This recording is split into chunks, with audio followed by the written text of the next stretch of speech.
वैसे ही दिल्ली जैसे शहर में हम दिल्ली परिवहन निगम के कॉन्ट्रैक्ट कर्मचारियों का मात्र 843 रुपये रोज में अपना घर चलाना मुश्किल हो रहा है और अपनी सारी समस्याओं को पिछले 12 साल से पिछली सरकारों को बताने के बावजूद भी हमारी समस्या का कोई समाधान नहीं किया गया। और इन्हीं समस्याओं को लेकर मैं कल हमारी माननीय मुख्यमंत्री रेखा गुप्ता जी के घर जा रहा हूं, जिनमें से एक समस्या और हमारे चालक साथी भाई जो क्लस्टर बस चला रहे हैं, जो कि आईपी डिपो में और यमुना विहार डिपो में बहुत सारे चालक साथियों के साथ समस्या आ गई है। नमस्कार साथियों, मैं पंकज शर्मा आज आप सभी को मिलवाता हूँ। हमारे बड़े भाई हैं जो cluster bus depot IP depot के अंदर चालक साथी भाई हैं। ये चालक साथी भाई अपनी बस cluster bus depot IP depot के अंदर बस चलाते हैं। वैसे ही दिल्ली के अंदर इतनी कम सैलरी के अंदर सभी चालक साथी भाई बस चला रहे हैं, परंतु एक नई समस्या और उत्पन्न हुई है। तो आइए सभी हम जानते हैं ऐसी क्या समस्या इन चालक साथी के भाई के साथ हुई है। बताइए भाई, आप बताइए। बता रहे भाई साहब, नमस्कार सभी भाइयों को। ये है कि हमने बोला भाई हमारी जो सैलरी कम आई है तो बोले जी 60% जमा करिए। मगर 60% क्यों जमा करवाइए, सैलरी आई है। कह जी 3 महीने से डीटीसी ने सैलरी नहीं भेजी है।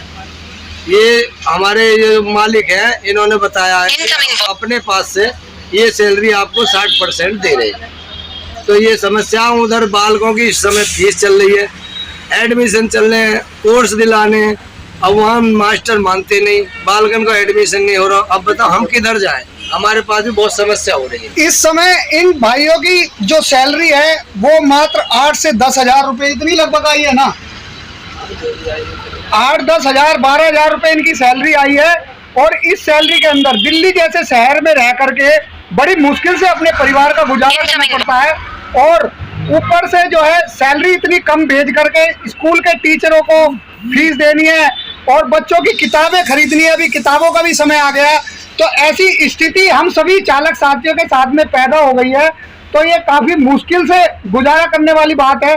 तो मैं सभी अधिकारियों से विनती करता हूं कि जितने भी कर्मचारी साथी हैं जो यमुना विहार डिपो में है या फिर आईपी डिपो के अंदर है, जो ब्लू वाली बस चला रहे हैं, इन चालक साथी भाइयों की कम से कम पूरी सैलरी देने की कृपया करें, जिससे कि ये अपने परिवार का गुजारा चला सके। तो ये जो है हमारी समस्या जो है जेन्युइन समस्या है, क्योंकि आज के टाइम में दिल्ली के अंदर मात्र 843 रुपए में इतनी बड़ी बस चला करके वैसे ही अपने परिवार का गुजारा करना मुश्किल हो रहा है।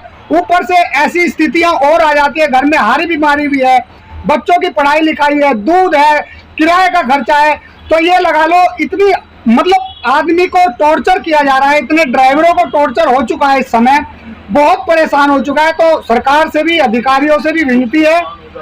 तो और कोई भी अगर नुकसान भी हो जाता है तो उसका सारा का सारी जिम्मेदारी भाइयों की होती है। बस के अंदर कोई नुकसान हो जाता है तो पैसे काट देते हैं, उसमें क्या इनका। अगर बस के अंदर कोई नुकसान हो जाता है तो उसका सारा का सारी जिम्मेदारी चालक भाइयों की होती है। तो भाई मेरी सरकार से भी, अधिकारियों से भी और क्लस्टर बस के जो जितने भी अधिकारी हैं उनसे भी विनती है, एक तो हमारी सैलरी थोड़ी सी ऐसी कर दो कि भाई हम अपने परिवार का गुजारा कर सके, ऊपर से इन भाइयों की सैलरी जो है जल्दी से जल्दी दिलाने की कृपा करें। धन्यवाद सभी साथियों को, बड़ी कृपा होगी। बस धन्यवाद सभी साथियों को।